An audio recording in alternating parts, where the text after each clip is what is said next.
Hello दोस्तों, नमस्कार। आपके अपने YouTube channel RKM take info पर आप सभी साथियों का तहे दिल से हार्दिक स्वागत है। इस वीडियो के अंदर बात करने वाले हैं सरकारी नौकरियों में आरक्षण के बारे में। आरक्षण किस प्रकार मिलता है, कैटेगरी वार कितना प्रतिशत आरक्षण दिया गया है, इसमें वर्टिकल आरक्षण क्या होता है, हॉरिजॉन्टल आरक्षण कैसे लागू होता है, इन सब के बारे में दोस्तों इस वीडियो में बात करने वाले हैं। तो सरकारी नौकरी की तैयारी कर रहे समस्त अभ्यर्थियों को इसको देखना जरूरी है, क्योंकि आपको पता रहना चाहिए जब कोई भी वैकेंसी आती है तो आपके कैटेगरी के लिए कितनी सीटें अलॉट की गई है, क्या आरक्षण के हिसाब से की गई है या नहीं की गई है। इन चीज़ों का आपको ध्यान रखना होगा। तो साथियों, जब भी सरकारी नौकरी के लिए कोई भी विज्ञापन निकलता है तो उसके लिए सभी कैटेगरी को कैटेगरी वार आरक्षण के अनुसार सीटों का बंटवारा किया जाता है और उन सीटों के अंदर वर्टिकल और हॉरिजॉन्टल आरक्षण लागू किया जाता है। साथियों, सरकारी नौकरी में आरक्षण अपन इसके अंदर केवल राजस्थान की बात करेंगे, पर इसी प्रकार की व्यवस्था सारे हिंदुस्तान में लागू होता है, यानी सारे भारत में लागू होता है। इसमें अलग अलग राज्यों के अंदर अलग अलग प्रतिशत के हिसाब से आरक्षण दिया जा सकता है, लेकिन सरकारी नौकरी में आरक्षण की व्यवस्था इसलिए की जाती है क्योंकि सभी समाज के और सभी वर्गों को अपनी कैटेगरी के अनुसार उनको उचित प्रतिनिधित्व अपनी सरकारी नौकरी के अंदर मिलना चाहिए। चाहे उसमें ईडब्ल्यूएस कैटेगरी के हो, अन्य पिछड़ा वर्ग ओबीसी के हो, एमबीसी के हो, एससी या एसटी के हो, महिला हो, दिव्यांगजन हो या भूतपूर्व सैनिक हो या स्पोर्ट कोटे के अभ्यर्थी हो, सभी को आरक्षण की व्यवस्था की गई है और इनको कुछ क्राइटेरिया दिया गया है। भाई इस परसेंट के लगभग इनको आरक्षण दिया जाएगा और जब भी कोई वैकेंसी निकलती है तो इन चीज़ों का ध्यान रखा जाता है और आरक्षण को दो कैटेगरी में विभाजित किया जाता है। प्रथम वर्टिकल आरक्षण और दूसरा होता है हॉरिजॉन्टल आरक्षण। तो साथियों, वर्टिकल आरक्षण के अंदर जो आरक्षण दिया जाता है वो किस प्रकार दिया जाता है, तो अपन एक एग्जाम्पल के द्वारा समझते हैं। जो राजस्थान के अंदर आरक्षण वर्तमान में लागू है, इसमें ईडब्ल्यूएस के अंदर देखेंगे तो 10% अभी रिजर्वेशन दिया गया है। अन्य पिछड़ा वर्ग जो ओबीसी कैटेगरी है उसको 21% आरक्षण दिया गया है। अति पिछड़ा वर्ग है उसको 5% आरक्षण दिया गया है। अनुसूचित जनजाति एससी को 16% आरक्षण दिया गया है और अनुसूचित जनजाति एसटी को 12% आरक्षण दिया गया है। इन कैटेगरी को इस प्रकार आरक्षण दिया गया है। इसमें ईडब्ल्यूएस, ओबीसी, एमबीसी, एससी और एसटी को मिलाकर राजस्थान के अंदर टोटल 64% आरक्षण चल रहा है और बाकी 36% अनरिजर्व कैटेगरी के लिए रहेगा। अनरिजर्व कैटेगरी का मतलब है इसमें किसी का कोई आरक्षण नहीं है, इसमें कोई भी अभ्यर्थी कंपटीशन में भाग ले सकता है। इसके बाद दोस्तों, कैटेगरी के बाद कैटेगरी के अंदर आरक्षण दिया गया है, जिसको सब आरक्षण बोल सकते हो या हॉरिजॉन्टल आरक्षण बोल सकते हो, यानी आरक्षण के अंदर आरक्षण। इसके अंदर महिला वर्ग जो सामान्य महिला होती है उसको 20% आरक्षण है, विधवा महिला को 8% है और तलाकशुदा को 2% आरक्षण दिया गया है। इस प्रकार महिलाओं को जो आरक्षण दिया जाता है वो अपनी कैटेगरी के अंदर, चाहे वो कोई सी भी कैटेगरी हो, ईडब्ल्यूएस हो, ओबीसी हो, एमबीसी हो, एससी, एसटी या जनरल कैटेगरी, उसके अंदर 30% महिलाओं की भागीदारी होना आवश्यक है। इसके बाद जो भी वैकेंसी निकलती है उसके अंदर 4% आरक्षण दिव्यांगजन अभ्यर्थियों को दिया जाता है। राजस्थान के अंदर 4% आरक्षण है, अलग राज्यों में अलग अलग हो सकता है। इसके अंदर दिव्यांगजन में 4 कैटेगरी निर्धारित की गई है: BLV, HI, LDCP, MI, SLD, MD.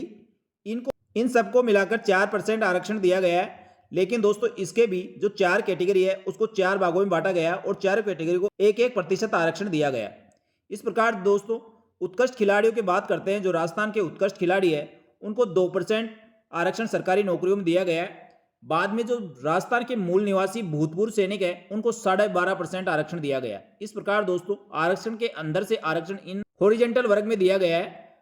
इस प्रकार दोस्तों, समस्त कैटेगरियों में हॉरिजॉन्टल और वर्टिकल आधार पर सीटों का इस परसेंटेज के बेस पे बंटवारा किया जाता है, जो वर्तमान में व्यवस्था चल रही है। वर्टिकल आरक्षण का मतलब है जो 1 नंबर से लेकर 5 नंबर तक जो कैटेगरियां है, जिसमें ईडब्ल्यूएस है, ओबीसी है, एमबीसी है, एससी और एसटी है, इन कैटेगरियों का कोई भी अभ्यर्थी अनरिजर्व कैटेगरी के अभ्यर्थी से अधिक नंबर लेकर आता है तो उसको जनरल कैटेगरी या अनरिजर्व कैटेगरी के अंदर मान लिया जाता है। और जो भी अभ्यर्थी जितने अनरिजर्व कैटेगरी में चले जाएंगे उसका उनकी सीटों पर कोई प्रभाव नहीं पड़ेगा। जैसे मान लो कोई एससी का अभ्यर्थी है और उनकी 100 सीटें हैं, 100 सीटों के 10 बंदे ऐसे हैं जो अनरिजर्व कैटेगरी के अंदर सेलेक्ट हो गए हैं।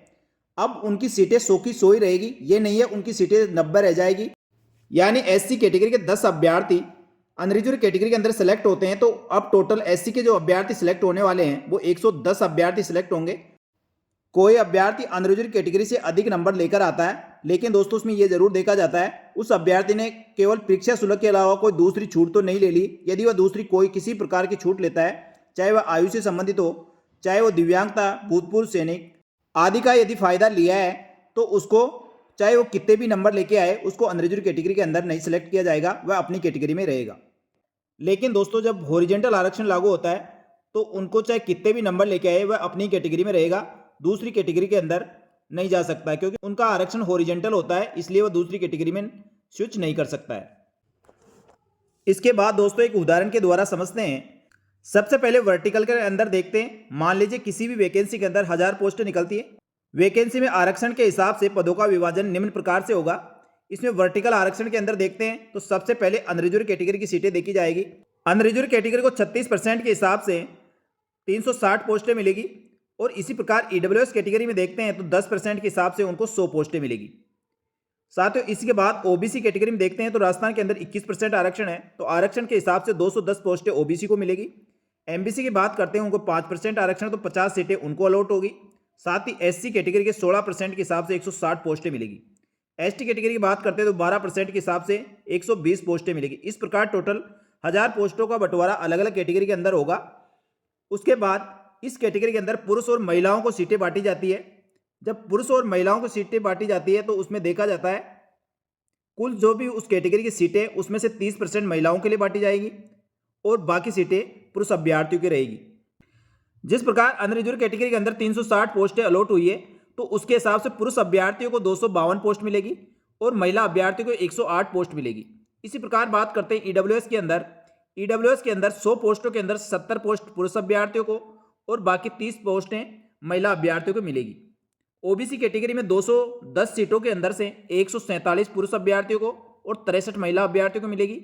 एमबीसी की बात करते हैं 50 सीटों के अंदर से 35 सीट पुरुष अभ्यर्थियों को और 15 सीट महिला अभ्यर्थियों को मिलने वाली। जब एससी कैटेगरी की बात आती है तो एससी कैटेगरी के अंदर 160 पोस्ट टोटल उनको मिलती है, तो 160 पोस्ट के अंदर से 112 पोस्ट पुरुष अभ्यर्थियों को और 48 पोस्ट महिला अभ्यर्थियों को मिलेगी। इस प्रकार एसटी की बात करते हैं, जो 1000 पोस्टों के अंदर से 120 सीटें अलॉट हुई है, उसमें 84 पुरुष अभ्यर्थियों की और 36 पोस्टें महिला अभ्यर्थियों को मिलेगी। अब साथियों महिला अभ्यर्थियों को 30% आरक्षण दिया गया है, उसके अंदर से विधवा और तलाकशुदा महिलाओं को भी आरक्षण मिलेगा। इनको अलग से आरक्षण नहीं दिया जाएगा। जो 30% महिला अभ्यर्थियों को दिया गया है उसी में से इनकी सीटें अलॉट की जाएगी। तो उस हिसाब से देखते हैं तो विधवाओं को 8% आरक्षण दिया जाता है और तलाकशुदा महिलाओं को 2% आरक्षण दिया जाता है।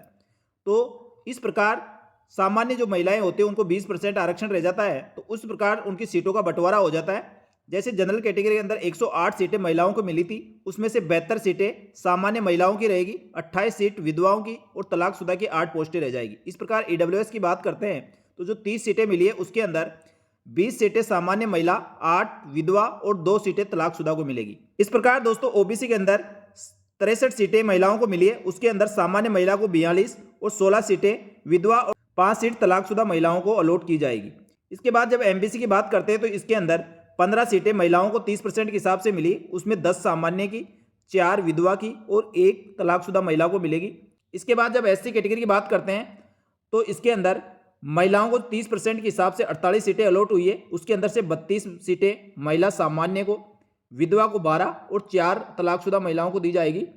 बात करते हैं एसटी कैटेगरी की। एसटी कैटेगरी की टोटल 36 पोस्टें महिला अभ्यर्थियों को मिली है, तो इसके अंदर से 24 पोस्टें सामान्य महिला, 10 पोस्टें विधवा और 2 पोस्टें तलाकशुदा महिलाओं को दी गई है। इस प्रकार साथियों टोटल 1000 पोस्टें यदि किसी वैकेंसी की निकलती है तो उसका वर्गीकरण कैटेगरी वाइज इस प्रकार किया जाता है। 4 सीटों के हिसाब से 700 पुरुष अभ्यर्थियों को सीटें मिलेगी और 300 सीटें महिलाओं को मिलेगी। इसके अंदर सामान्य महिला को 200, विधवा को 78 और तलाकशुदा महिलाओं को 22 सीटें अलॉट की जाएगी। इस प्रकार दोस्तों वर्टिकल आरक्षण के अनुसार इनको सीटों का बंटवारा किया जाएगा। लेकिन जब हॉरिजॉन्टल आरक्षण लागू होता है तो हॉरिजॉन्टल आरक्षण कई अभ्यर्थी सोचते हैं उनको अलग से सीटें अलॉट की जाती है।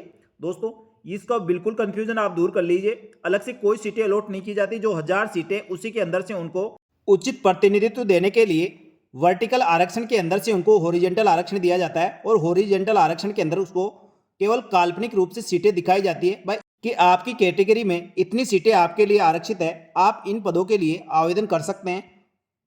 जब हॉरिजेंटल आरक्षण की बात करते हैं तो हॉरिजेंटल आरक्षण के अंदर जब दिव्यांगजन अभ्यर्थियों की बात करेंगे तो टोटल जो भी सीटें निकलेगी उसकी 4% सीटें दिव्यांगजन अभ्यर्थियों को सिलेक्ट करना जरूरी है। और उत्कृष्ट खिलाड़ियों की बात करते हैं तो 2% आरक्षण उनको दिया गया, तो 20 सीटें उनको भी दी जाएगी। इस प्रकार दोस्तों भूतपूर्व सैनिकों को 12.5% आरक्षण दिया गया है और 12.5% के हिसाब से उनको कैटेगरी वाइज वर्गीकरण भी किया गया है। इसमें जनरल कैटेगरी के 36% के हिसाब से 45 सीटें उनको अलॉट की जाएगी, ईडब्ल्यूएस के अंदर 13 सीटें मिलेगी, ओबीसी के अंदर 26 मिलेगी, एमबीसी में 5 सीटें मिलेगी, एससी की 20 सीटें मिलेगी और एसटी को 15 सीटें मिलेगी। इस प्रकार टोटल 125 सीटें भूतपूर्व सैनिकों को दी जाएगी। इस प्रकार दोस्तों दिव्यांगजन की 40 सीटें प्लस उत्कृष्ट खिलाड़ियों की 20 सीट प्लस 125 सीट भूतपूर्व सैनिकों को है। ये सीटें ऊपर जो वर्टिकल आरक्षण दिया गया है उसी के अंदर समायोजित है, केवल ये काल्पनिक आपको दिखाई गई है। इसमें ध्यान रखने वाली बात है, दिव्यांगजन अभ्यर्थी, उत्कृष्ट खिलाड़ी, भूतपूर्व सैनिक की कुल 185 पोस्टें होती है। अब 185 पोस्टें अलग से नहीं है, जो ऊपर वर्टिकल आरक्षण है उसी के अंदर से ये अभ्यर्थी सिलेक्ट किए जाएंगे। यदि पुरुष अभ्यर्थी इसके अंदर से है तो पुरुष की सीट लेगा, यदि महिला अभ्यर्थी है तो महिला की सीट लेगा। इस प्रकार 185 पद, अभी तो वैकेंसी कुल 1000 पदों में शामिल है, यानी अब इस वैकेंसी के अंदर 1000 माइनस 185 815 पोस्टें पुरुष और सामान्य महिलाओं के लिए रहेगी। इस चीज का आपको ध्यान रखना है। 185 पोस्टें दिव्यांगजन, उत्कृष्ट खिलाड़ी और भूतपूर्व सैनिकों के लिए रहेगी और आपके 1000 के अंदर से सामान्य महिला और पुरुषों की केवल 815 पोस्टें ही रहेगी। इसी के ऊपर आपका चयन किया जाएगा, क्योंकि चयनित दिव्यांगजन, उत्कृष्ट खिलाड़ी, भूतपूर्व सैनिक जिस कैटेगरी के पुरुष और महिला होंगे उनको उसी कैटेगरी के पुरुष और महिला पदों से चयनित किया जाएगा। उनके कुल पदों को इतना कम कर दिया जाएगा कि उसमें कुल पद फिर से 1000 हो जाए। तो जैसे मैंने ऊपर समझाया उसी प्रकार से होगा। जिस कैटेगरी का वो पुरुष होगा तो पुरुष में सीट लेगा और महिला है तो महिला की सीट लेगा और उतने पोस्ट है उनकी कम कर दी जाएगी। इसके बाद जो वर्टिकल आरक्षण होता है, आरक्षण का अर्थ यह सुनिश्चित करना होता है किसी भी वर्ग, जो ईडब्ल्यूएस है, ओबीसी है, एमबीसी है, एससी है, एसटी से कम जितना आरक्षण दिया गया है उतने पदों के लिए उनको चुनना जरूरी है। इसके बाद दूसरा सवाल अभ्यर्थी को आता है कि ईडब्ल्यूएस, ओबीसी, एमबीसी, एसटी के वर्ग के अभ्यर्थी सामान्य वर्ग अनरिजर्व कैटेगरी में सेलेक्ट हो सकते हैं। बिल्कुल दोस्तों, जब एक अभ्यर्थी किसी भी आरक्षित वर्ग में आवेदन करता है लेकिन परीक्षा और व्यवस्था में उच्च अंक प्राप्त कर लेता है तो वह अनरिजर्व कैटेगरी के अंदर चयन हो जाता है, जैसा कि मैंने पहले बता दिया था। उसी प्रकार जो हॉरिजेंटल आरक्षण होता है, हॉरिजेंटल आरक्षण जब कोई भी अभ्यर्थी किसी भी आरक्षित वर्ग के लिए आवेदन करता है, चाहे वह कितने भी उच्चतम अंक प्राप्त कर ले, लेकिन वह केवल आरक्षित पद में ही अपना स्थान प्राप्त करेगा। इस प्रकार दोस्तों टोटल आरक्षण की व्यवस्था की गई है। इस प्रकार दोस्तों आपको समझ में आ गया होगा किस प्रकार कौन सी कैटेगरी को कितना प्रतिशत आरक्षण दिया जाता है और आरक्षण के अंदर से किस प्रकार इनका सीटों का बंटवारा होता है। इसमें हॉरिजॉन्टल और वर्टिकल दोनों समझा दिया है, आपके बिल्कुल समझ में आ गया होगा। साथ ही भारत के अंदर यह रिजर्वेशन अलग अलग राज्यों के अंदर अलग अलग परसेंट में हो सकता है, लेकिन अपन ने इसमें राजस्थान की बात करी है। सरकारी नौकरी के अंदर राजस्थान के अंदर इसी प्रकार की आरक्षण व्यवस्था है, लेकिन भारत में अलग अलग राज्यों के अंदर अलग अलग प्रतिशत में इसको आरक्षण दिया गया है। तो वो अपने आरक्षण स्टेट के हिसाब से आरक्षण देख सकते हैं और अपने कैटेगरी की सीटों का पता लगा सकते हैं। यहाँ दोस्तों अपने 1000 सीटों को काल्पनिक मानते हुए उनका वर्गीकरण किया है, जो आपको बिल्कुल समझ में आ गया होगा। और इसके संबंध में आपके कोई भी डाउट हो, सवाल, तो आप कमेंट करके जरूर पूछ सकते हैं, उसका जवाब देने का प्रयास किया जाएगा। इस संबंध में दोस्तों आगे जो भी वीडियो आएगा उसमें चर्चा करेंगे कि सिलेक्शन प्रोसेस कैसे होता है, मेरिट कैसे बनाई जाती है और रिजर्व कैटेगरी का अभ्यर्थी अनरिजर्व कैटेगरी में कैसे सिलेक्ट होता है, क्या क्या नियम है, इन सब के बारे में दोस्तों अगले वाले वीडियो में बात करेंगे। तब तक के लिए धन्यवाद। इसी प्रकार की और नवीनतम ताज़ा अपडेट के साथ समस्त सरकारी भर्तियों की नवीनतम ताज़ा अपडेट के लिए हमारे YouTube channel, Telegram group RKM take info को ज्वाइन कर सकते हैं। आपको यहाँ पर समस्त भर्तियों की नवीनतम ताज़ा अपडेट तुरंत प्रभाव से मिलती रहेगी। धन्यवाद। जय हिंद, जय भारत।